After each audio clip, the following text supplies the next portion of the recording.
yang saya sayangi, insya Allah saya juaranya. Assalamualaikum warahmatullahi wabarakatuh.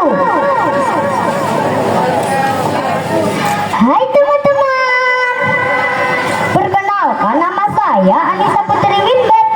Kali ini saya akan menceritakan sebuah dongeng asal mula burung ruwai. Dongeng ini berasal dari Kalimantan Barat, Kabupaten Sabat, karya Neni Puji Nur Rahmawati dan Maulana Samsiri. Pada zaman dahulu, di dekat Gunung Ruwai dan Gunung Bawang berdiri sebuah kerajaan kecil yang damai. Kerajaan itu dipimpin oleh seorang raja yang bijaksana. Raja tersebut memiliki 7 orang putri. Sayangnya sang ratu sudah tiada dan sang raja tidak berniat untuk menikah lagi. Ketujuh kakak beradik tersebut berparas cantik, namun si bungsu yang paling cantik. Tak hanya rupawan, dia juga berbudi pekerti, jujur, baik, rajin, suka menolong, dan taat kepada orang tua. Berbeda dengan kakak-kakaknya yang berperilaku buruk, angkuh, pemalas, dan suka membantah. Sang raja tahu akan kelakuan anak-anaknya itu. Ia sering menasihati ke-6 putrinya supaya menuruti perilaku si bungsu. Namun tentu saja mereka tidak mendengarkan. Hal ini yang membuat sang raja lebih menyayangi si bungsu. Iri hati tumbuh dari kakaknya. Mereka melampiaskan dengan cara memukul si bungsu. Tapi teman-teman, si bungsu hanya diam, tidak dapat memberitahu sang raja karena diancam kakak-kakaknya. Sore hari, sang raja terkejut melihat penampilan si bungsu yang babak belur. Apa yang terjadi dengan si bungsu? Mengapa dia babak belur? Si bungsu jatuh saat bermain di taman. Benarkah si bungsu?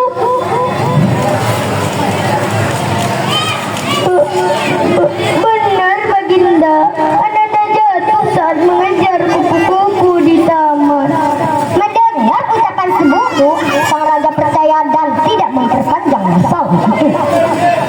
Di suatu malam, si bungsu duduk di dekat jendela kamarnya sambil memandangi bintang-bintang di langit. Ia sulit memejamkan mata karena teringat kepada ibundanya. Dalam kondisi yang dialaminya saat itu, si bungsu sangat memerlukan sosok seorang ibu. Andai saja ibunda masih ada, mungkin nasibku tidak akan seperti ini. Ibunda pasti akan melindungiku. Keesokan harinya, sang raja mengumpulkan semua putrinya. Ia mengabarkan bahwa ia akan pergi ke kerajaan tetangganya selama 11 bulan.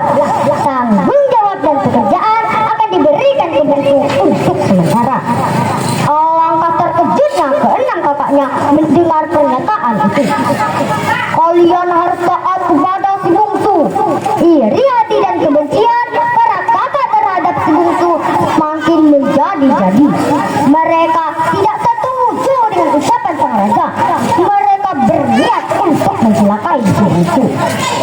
Hingga suatu hari, para kakak mengajak si bungsu pergi menangguk ikan di gua batu. Di dalam gua tersebut terdapat aliran-aliran sungai kecil yang banyak ikannya.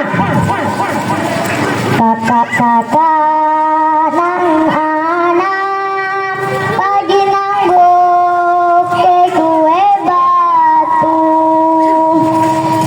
Sang adik senang bukan main. Ia tidak mengira bahwa kakak-kakaknya ingin mencelakai dirinya. Dik,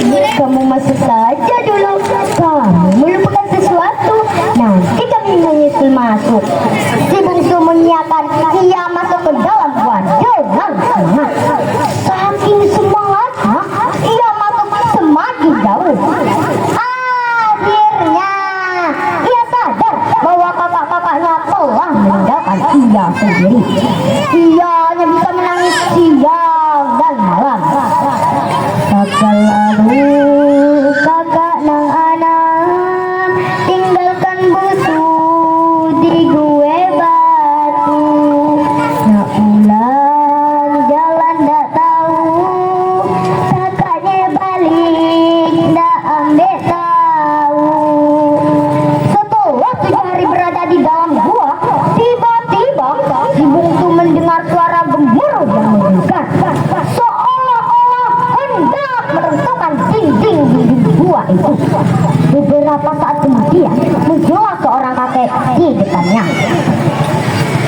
Sedang apa kamu di sini, cucuku? Si bungsu menceritakan semua peristiwa yang dialaminya hingga berada di dalam gua itu sambil meneteskan air mata. Sang kakek mendengar cerita itu merasa iba. Lalu sang kakek itu mengubah tetesan air mata si bungsu menjadi telur-telur yang besar dan berjumlah banyak. Beberapa saat kemudian, kedua kakek itu perlahan-lahan ditumbuhi bulu-bulu yang kemudian berubah menjadi sayap. Apa yang terjadi dengan tanganku, Kek? Tenanglah, cucuku. Akan kutolong kau dari kesengsaraan ini. Akan kuubah kau menjadi seekor burung.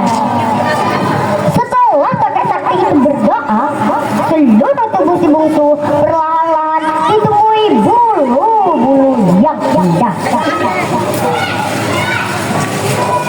Cucuku, kamu telah kuubah menjadi seekor burung dan kamu kuberi nama burung ruai.